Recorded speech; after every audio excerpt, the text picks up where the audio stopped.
ng top 6 all-star, top 6 most baliw moments ni Sarah.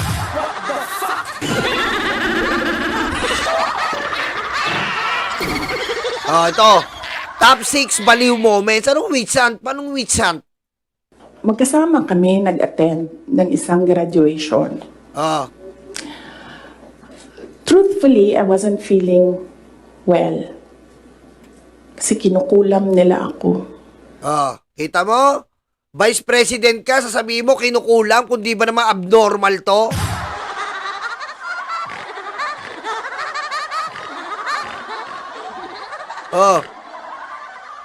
Vice President ka, sabihin mo kinukulam ka? Tanga! What the fuck?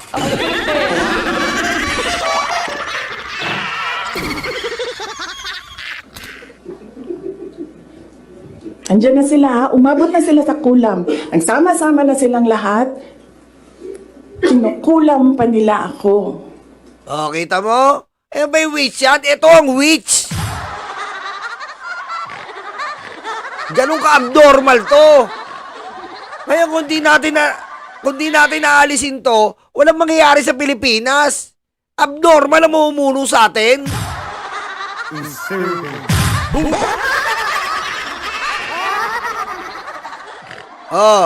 Number 5. They can drag me to hell. Pagdating nila dun, ako pa rin yung presidente ng impyerno. Presidente ng impyerno. Pero ba ganyan? Subiri, tingnan mo to. Presidente raw siya ng impyerno. Patayin mo sa BBM. No joke.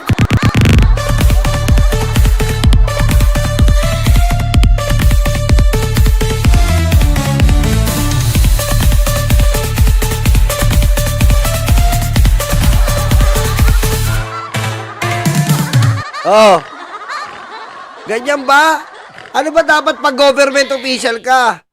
Ikaw ang supreme model ng bansa. Ganyan ba ang supreme model ng bansa? Pag president ka, tsaka vice president ka, supreme model ka.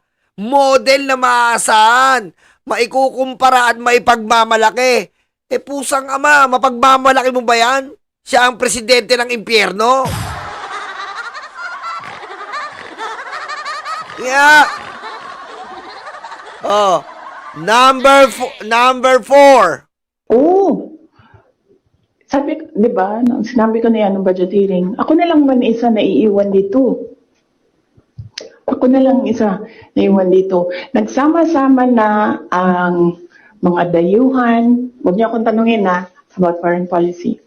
Mga dayuhan, mga NPA, mga smuggler, mga drug addict, ang mga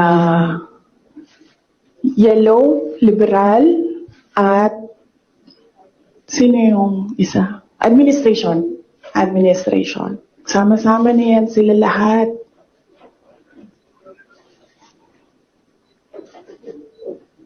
Ako lang na naiwan dito sa... Kaya nga, ito lang ang lamesa natin.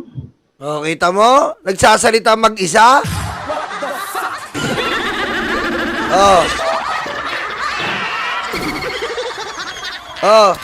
Nagsasalita mag-isa, ganyan ba ang vice presidente? Kung ano-ano lang sabihin niya, hindi niya iniintindi yung refleksyon ng sinasabi niya. King ina. Wala kang puso, hayop ka!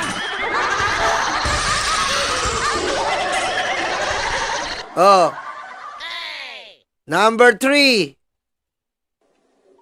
Pangarap ko magkaroon ng effigy na sinusunog. Totoo yan. Because I feel na parang, wow, sino ba sa inyo, sino ba sa atin ang ginagawa ng effigy? Diba? Sino ba sa atin ang meron talagang tao na hindi matutulog ng ilang araw para gagawa ng effigy tapos susunugin? Kita mo? Tinitira yata na ito, katol eh.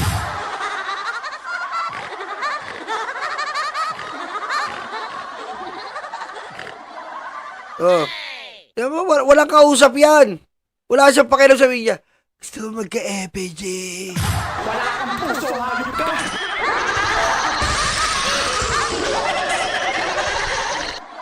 Baliw! Diba? So naisip ko, oh, when I become president, meron akong effigy. And sasunugin nila, and magpapapicture ako doon. Kasi hindi lahat ng tao, Sino mo pangarap niya magka-FPG na susunugin? Anong kabaliwan yun?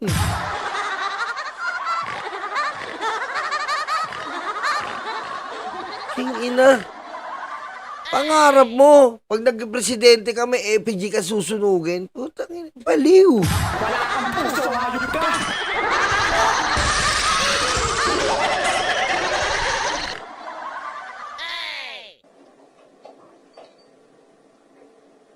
merong ganon sa buhay nila. And then another positive was, mapupuntahan ko na lahat ng sulok ng Pilipinas. Makikilala ko na lahat ng mga tao, mga kababayan ko sa Pilipinas. Mapupuntahan ko lahat ng mga bansa na madaming Pilipino na nagtatrabaho doon, na tumutulong sa ekonomiya natin dito sa bansa. One of those positive things na nalista doon, na nasabi ko, kung makapunta ako doon sa kanilang lugar, baka naman ma-inspire sila. Baliw. Wala kang puso, hayop ka!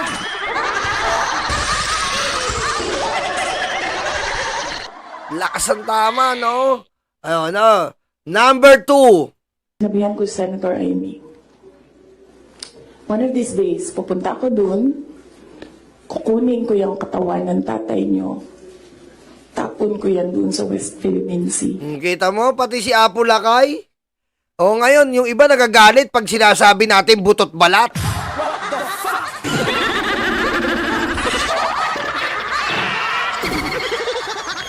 Diba? Ba't yung iba nagagalit pag sinabi natin butot balat? Ah. Ganyan ba, mamumuno? Ha?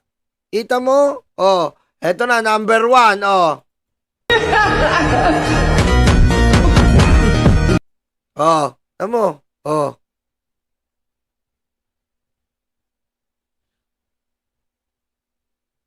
Baliw.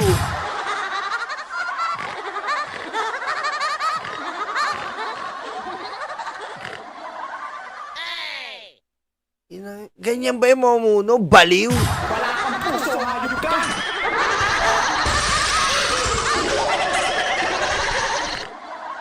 Ay, yan. Oh, ayan. Ayan ba yung sinasabi natin na mamumuno sa atin? Ayan ba yung sinasabi nila, mga senador na ayaw? Pinuprotektahan nyo? Ay ba pinuprotektahan nyo? Antindi nyo naman. Wala kang puso, hayop ka! Ano to? Alam mo, mahirap kasi magtiwala sa mga senador ngayon dahil nga yung mga senador diyan, baka nabigyan na yan ng white envelope. Magkano kaya yung white envelope nito? No? Magkano kaya yung white envelope nito mga hayop na senador?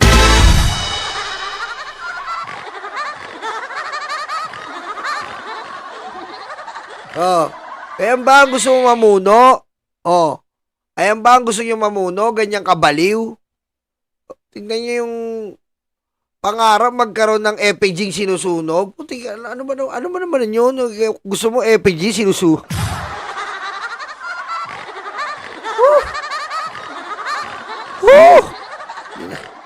Pag si senador ka, no? Pangarap mo FPG sinusunog. Wala kang puso, hayop ka! Ayop. Hindi. Nangarap, FPG sinusunog. Ayop talagang buhay ito. Nang Australia, wala pang 1 linggo.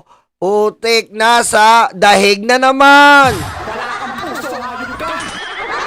Gaano po kakapal ang mukha ang babaeng ito?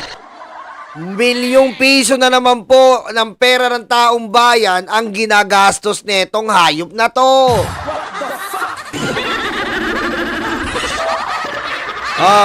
Pakinggan natin. Andito na naman siya. Milyong pera na naman ang naubos. Tigas ng mukha mo. Out of your way. Wala po eh. Ay, ang witch hunt, well, obvious naman na, no? Makita ninyo dito. Unang-una, makikita ninyo nung budget hearing last year, no? Na ang lahat ng tanong nila ay tungkol confidential funds lang.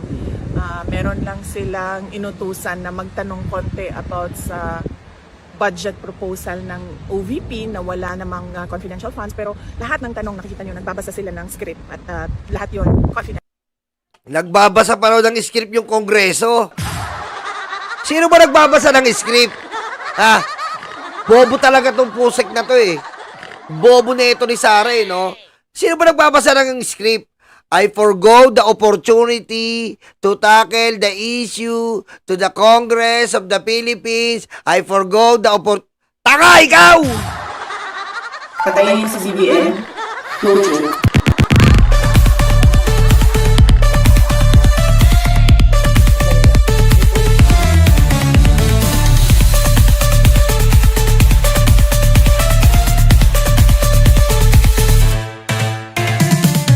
Sino ba nagbabasa nun?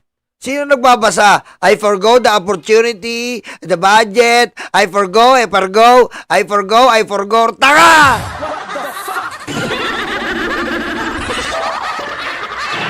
Gaano ka bobo to, mga DDS? Kaya pare-pares kayo mga bobo. Ha? Sino yung scripted? Sino ba nagbasa ng paulit-ulit na 100 beses paulit-ulit?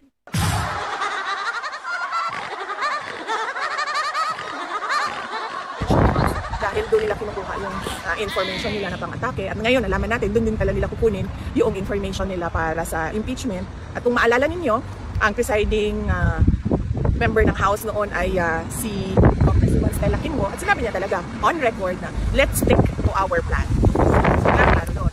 Ang sunod doon, kung nakikita ninyo, ay yung pagkuha nila sa confidential records, no, sa Commission on Audit, ang ginamit nila is order galing sa House of Representatives para kunin yung mga documents doon sa loob ng Commission on Audit.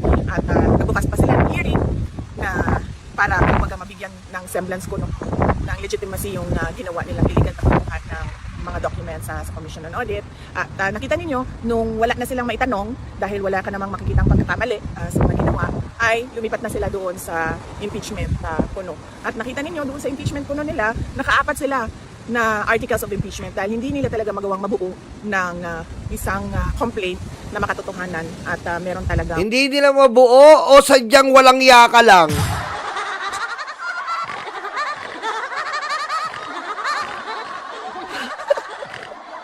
Putik Sara, may yaya ka sa ngalang-alam mo. Hindi nila mabuo, umaapaw nga yung pagdanakaw mo. Ibang klase. Alam mo ako yung tao na minsan pag, alam mo, sa isang tao na minsan pag alam mo yung ginawa mo na, tapos pilit mong pinagtatakpan, hindi ko kaya yun. Alam mo yun, hindi ko kaya yun, yung parang mali na ako, ano ba, ganyan, may nagawa ako, pipilitin ko na parang wala lang, putik, professional sinungaling to eh. Wala kang puso, hayop ka! No? Ibang klase kasi sinungalingan nito. Major in sinungaling yata kinuha nito nung nag-aral siya ng abogado eh.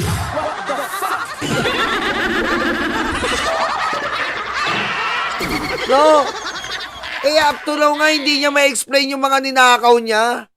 Putik ngayon, hirap na hirap si Angara ngayon, no? Binigyan si Angara ngayon ng pera, kita mo. Ang daming natulungan ng mga estudyante. Samantalang yung sa kanya, putik, umaapaw yung pera. As in, umaapaw talaga yung pera.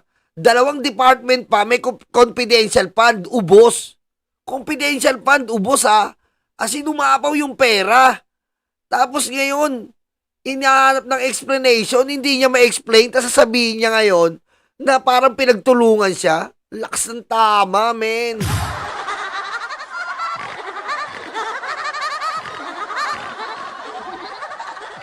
Mga credible na ebidensya. So, hindi na yan siya lingid sa kaalaman ng karamihan ng ating mga kababayan. Kita nila kung ano nangyari. Correct, ma'am. Ma'am, on a different topic po. Okay lang. Ano ma'am, my question kasi is that, tinanong ko kay Atty. Kaufman, anong ang reaction niya sa sinabi ni Secretary of Justice Remulla na allegedly na-destroy na yung evidence, kaya hindi na sila makapag-fight on sa local court sa Pilipinas and they're ceding the issue or the situation dito sa ICC. Sinabi ni Atty. Kaufman po na as far as destroying evidence is concerned, wala pong ginawa sa PRRD because that is a criminal offense. Ano po yung reaction ninyo ma'am sa statement ni Secretary Remulla na wala daw evidence? A lot of Filipinos are thinking, if there are no evidence in the Philippines, what kind of evidence will be presented before the ICC? Gawa-gawa. Gawa-gawa talaga na ebidensya. At yung ibang ebidensya nila, meron din tayong ebidensya na kinuha yon by force or intimidation or harassment of individuals. So, makikita din natin yun soon, very soon. Will you be attending the SONA BD? Of course not, no. No SONA for me. Kasi confirm na yung ano natin, Korea natin na Filipino community natin. Bukod po dito, Korea naman ngayon. Sarap buhay. Pag Netherlands po, Korea. Pagtapos niyan, sarap ng buhay. Sarap ng buhay. Kakalapag lang ng Netherlands, may naghihintay kagad na Korea. Sarap ng buhay.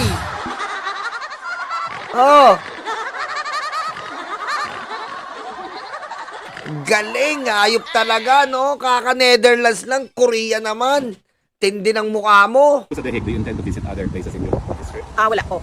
Dito lang kami sa Hague sa duration ng duty ko. So July ano ba ako? Kailan ko dumating? July 5 hanggang July 23 yung sa akin. And then darating sa susunod si Hanilev. So actually, dito po kayo sa SONA, no? Dito po here. Hindi. Oo, kasi July 23 ako alis ng Hague. So dito lang kami and kasi inaano namin yung 4 days a week na kasi yung bisita. So minamaximize namin yung grant ng detention unit na 4 times a week pwede po. Your reaction po na gobyerno ng Pilipinas ang nagastos para sa 4 na witnesses by way of cooperating with the ICC? Well, nakakalungkot. Dahil unang-una, sinasabi nila walang ebidensya, pero meron sila ngayong witnesses na kaya naman nila malabayaran yung, yung pagbabiyahe. Pero nakakalungkot kasi sobrang bagal ng galaw nila para sa ating mga kababayan na naiipit sa kaguluhan sa Iran at sa Israel. Kaya kaya nakikita natin at nakikita ng taong bayan. Sara, na-evacuate na. Ikaw na, saan ka ba nanonood? Puro fake news kasi pinapanood mo, kaya hindi mo alam yung update. Manood ka ng totoong balita. Marami nang nakauwi, tanga. Nasaan ba talaga yung priorities ng administration na ito? Apparently, puro political lang yung paninira na sa politika lang yung kanilang prioridad at hindi yung mga mamamayan. Ma'am, on a different, parang susunod na yung question ma'am, by the way. Sinabi po ni President Marcos na i-stop na daw po natin yung pamumulitika at it's now time for us to work. Siguro tumingin siya sa salamin, no? Pag sinasabi niya yung stop na ang pamumulitika kasi sila yung namumulitika. Ang ginagawa lang namin lahat ay sumasagot kami, di ba? Attorney Harry Roque, ikaw isang biktima ka din. Dahil you are known to be an ally and a very close lawyer of President Duterte. So, wala naman kami ginagawa. Mahiya ka. Tignan mo yung photo ops mo, nakakahiya ka. Nagbayad ka pa ng tao para sa tree planting. Pati Boy Scout, Girl Scout, tinagawan mo.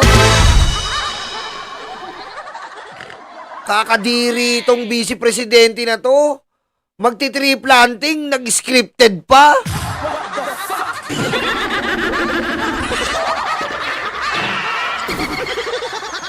Putek.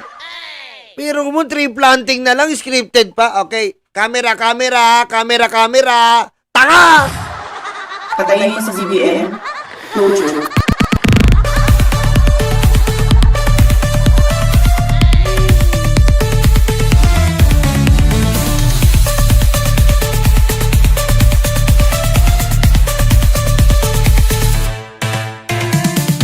Okay. Ang sa amin lahat ay sagot at depensa. So, silang tumigil at sila yung nasa administrasyon, sila yung tumigil at sila yung tumutok sa kung ano yung dapat na ibigay para sa taong bayan. Yung special affirmative defenses po sa impeachment, no, yung hindi pwede mag-carry over at saka barred na impeachment complaint. How confident are you that the Senate will solve that first before hearing the individual articles of impeachment? Paniwala ko naman, marami sa kanila ang abogado doon, and syempre yung iba are supported by lawyers as well. Unahin muna nila yun pagdesisyon doon sa question ng validity ng complaints and yung crossover ng trial from the 19th to the 20th Congress. Yung notice of disallowance po sa fourth quarter ng confidential fund na pending appeal, wala pa pong resolution ng appeal yun? Wala pa kaming i-check ko sa Office of the Vice President. Thank you, ma'am. Okay. Bakit pag tinungo sa Office of Disallowance, ayaw mo talakayin? Talakayin mo! Kita mo, iwas ka na, Quarter ng confidential fund na pending appeal, wala pa pong resolution ng appeal. Wala pa kaming i-check ko. Kita mo? Ba't tayo pag disallowance, umaatras ka? Tinatanong ka, ano masasabi mo sa Office of Disallowance nyo? Atras ka na naman kasi nga kinurakot mo. Atras siya atras. Atras. Ayan, The 19th to the 20th Congress. Ito Yung na. notice of disallowance po sa fourth quarter ng confidential fund na pending appeal, wala pa pong resolution ng appeal yun? Wala pa kaming i-check ko sa Office of the Vice. Kita mo? Wala. Ano i-check mo? Ninakaw mo.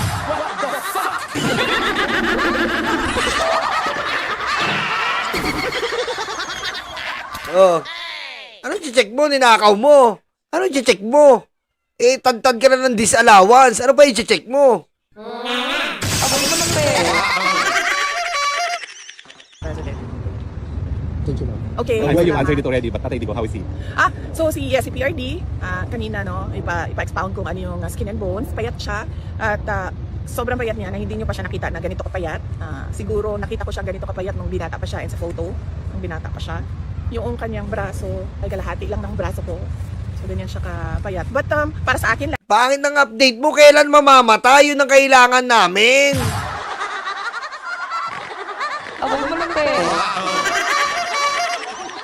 Sabihin mo kung kailan mamamatay. Ayun ang importanteng update para magkaalaman na. Dahil pang pasakali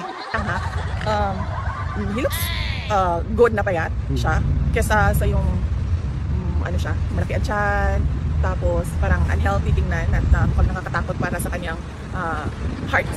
So, I like him this way, medyo slim. Pero nabanggit ko yung baho sa kanya na naaabalin at mga supporters niya na Oo, nabanggit ko din na yun sa kanya, sabi ko nga kanina, naiintindihan namin yung concern. Because ang is, yung pagpayat niya ay hindi naman niya kagustuhan dahil talaga yon sa appetite, loss of appetite niya, no?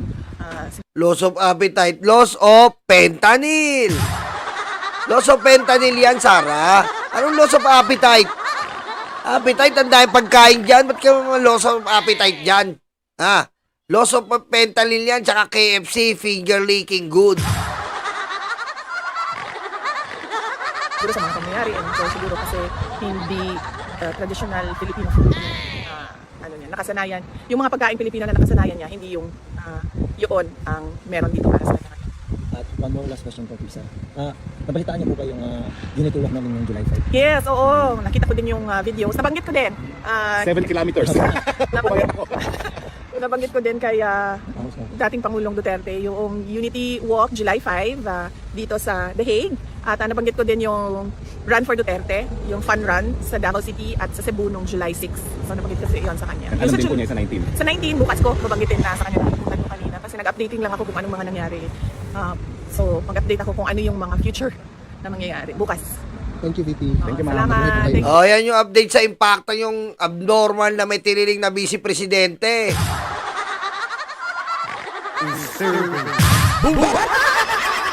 Tinanong ng disallowance, umatras. Tapos mabiyahe na naman ng Korea. Napakakapal ng mukha talaga. Ibang klase. Kapang-kapa ang kapal ng mukha, no? Ibang klase, no? Travel lang. Maninira sa gobyerno pag gusto. Sarap ng buhay.